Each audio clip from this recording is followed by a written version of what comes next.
This is San Diego News Daily.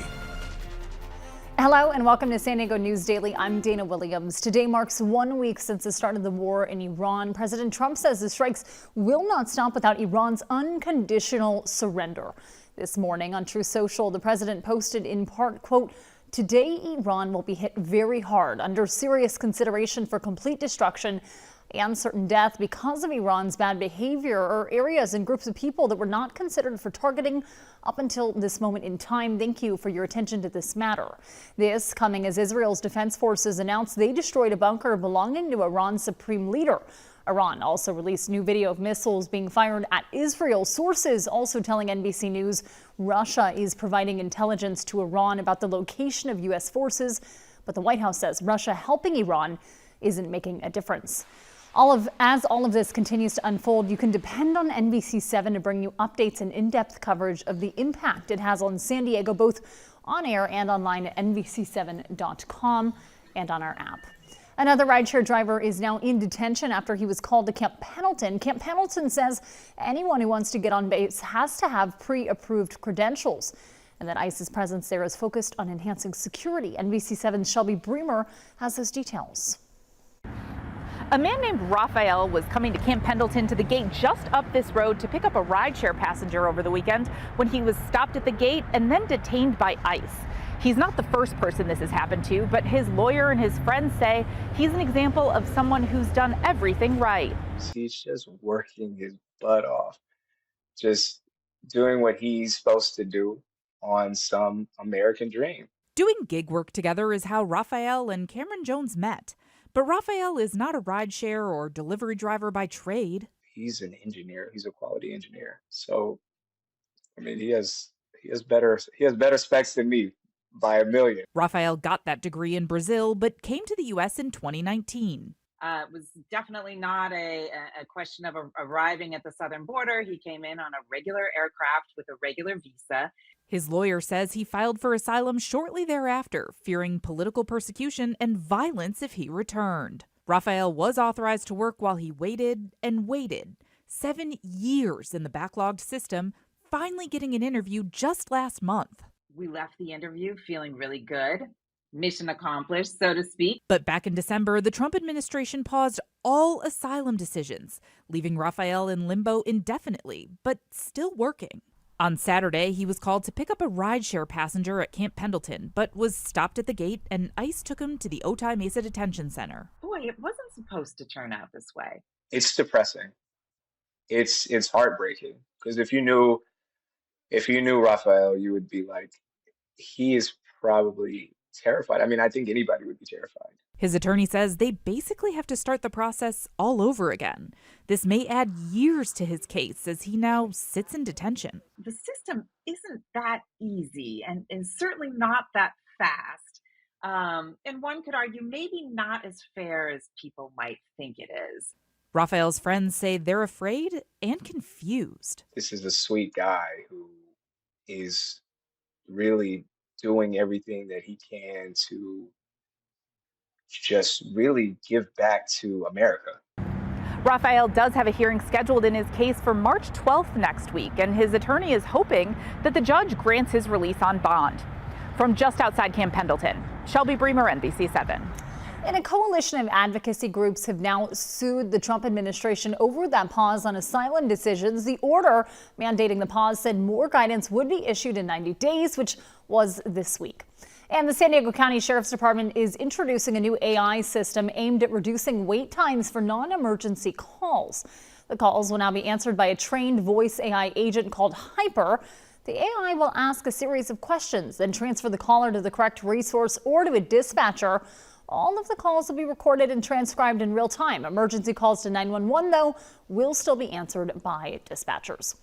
And whether you like it or not, get ready to spring forward tonight. Daylight saving time begins tomorrow morning or kind of overnight tonight at 2 a.m.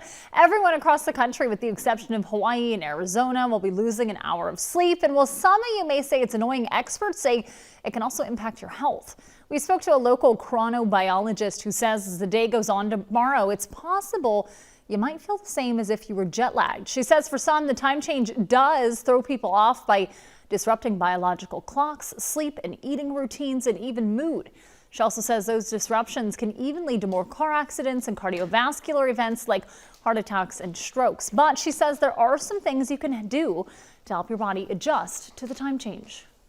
If you say on Friday night, I'm going to go to bed 15 minutes earlier, I'm going to eat dinner 15 minutes earlier, and then when I'm going to wake up 15 minutes earlier. Then do that again on Sunday, do that again on Monday, do that again on Tuesday. Those 15 minutes might be a little annoying, but very doable, and your body can catch up with that. And she also added that having a high-protein, low-carb breakfast can help from keeping your glucose from spiking too high, since you'll technically be having that first meal earlier than you normally would. Our NBC 7 meteorologist Brooke Martell will have a look at your weather right after this.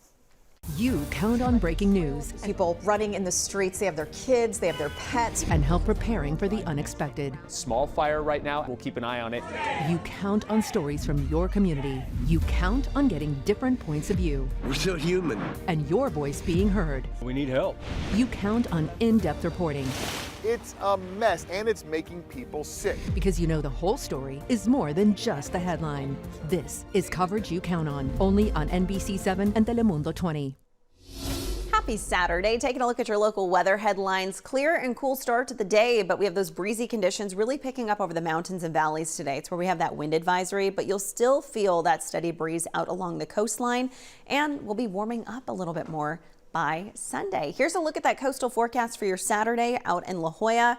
Sunny skies here. Temperatures already close to the mid 60s by 9 a.m. Upper 60s by 10. Moderate rip current risk today. Be careful if you plan on getting in the water. Wave heights from 2 to 4 feet.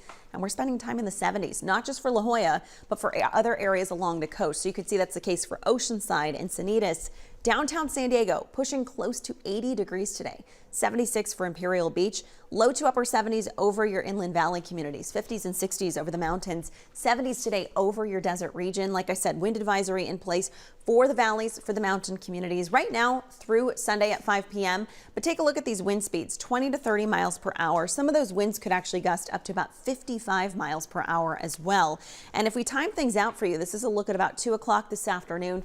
You can see where those gustier winds are concentrated. Julian, Pine Valley, Alpine, El Cajon, especially for commuters along the I-8, really east of El Cajon. That's where we're going to have some of that activity pick up, not just this afternoon, but also heading into tonight, right around 6 o'clock, even into those overnight hours. And by tomorrow morning, we're still starting off the day with those breezy to even gusty conditions. Maybe not as strong as what we're expecting for your Saturday, because again, that wind advisory expires at 5 p.m. tomorrow.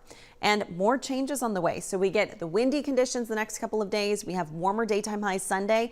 Then we cool down a little bit by Monday. And you can see why this low pressure system to our south, ushering in some cloud cover here. But you can also see bringing in some bands of moisture. It's possible that that could actually reach San Diego County Sunday night, higher chances on Monday morning.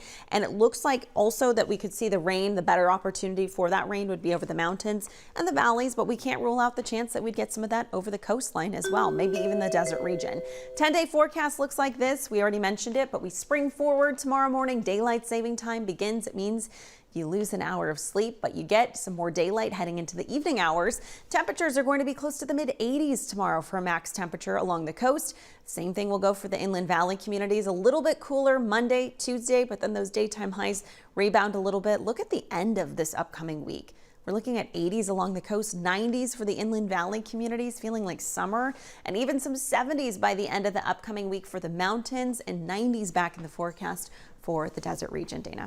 Brooke, thanks so much. A special celebration was held this week for a small dog who's been through a lot. Churro is a 10-month-old Maltese. The Humane Society rescued him back in September after they say he was attacked by some kind of wild animal. That attack cost Churro a leg, and since he wasn't vaccinated, you see it right there, he had to go into a 6-month quarantine. But now Churros is officially rabies-free and officially up for adoption. Looking for his new home, he's at the Humane Society's location on Gage Street.